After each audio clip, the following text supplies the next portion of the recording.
అందరికీ నమస్కారం. తెలుగుదండు ఆధ్వర్యంలో ఈ నెల 19వ తేదీ ఆదివారం ఉదయం 10 గంటలకు మన విశాఖ పౌర గ్రంథాలయంలో మనం ఒక చర్చా కార్యక్రమాన్ని నిర్వహిస్తున్నాం. మాతృభాషాభివృద్ధికి మార్గమేమి అనే చర్చ మీద కవులు, కళాకారులు, సాహితీవేత్తలు అందరూ కూడా వారి యొక్క సూచనలు, సలహాలు అందజేస్తారు.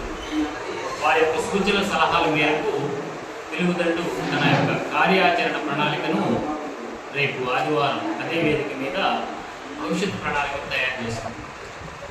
దేనికి అంటే మన మాతృభాష, మన తెలుగు భాష రక్షణ కోసం.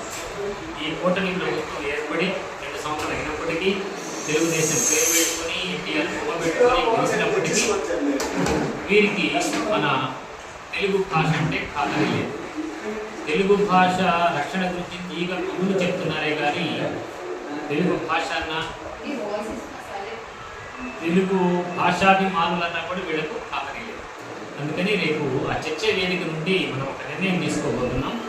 ఒక మండల దీక్ష తీసుకుని రాష్ట్ర వ్యాప్తంగా పర్యటించి 1,00,000 సభ్యత్వాలతోటి, కోటి గొంతులతోటి మన తెలుగుదండు పొలికెక్క వేయబోతుంది. ఈ కూటమి ప్రభుత్వం యొక్క చెవులు చిల్లు పడినట్టుగా మన తెలుగు భాష యొక్క ఆవశ్యకతను వాళ్ళకి వినిపించబోతుంది. ఎవరిని మనం విమర్శించాం కానీ తెలుగు భాష తర్వాతే ఎవడైనా. కాకపోతే రేపు చర్చ వేదిక కాబట్టి ఎవరిని మనం పరుష పదజాలంతో కానీ, రాజకీయంగా కానీ, వ్యక్తిగతంగా కానీ విమర్శించాం, దూషణ చేయం. విమర్శిస్తాం, దూషణ చేయం. మన యొక్క విన్నపాలను కొంచెం గట్టిగానే వినిపిస్తాం. కాబట్టి మన తెలుగు వారందరూ కూడా, భాషాభిమానులందరూ కూడా ఈ కార్యక్రమంలో పాల్గొని మీ యొక్క సూచనలు, సలహాలు అందజేయవలసిందిగా తెలుగుదండు మిమ్మల్ని సవినయంగా ప్రార్థన చేస్తుంది.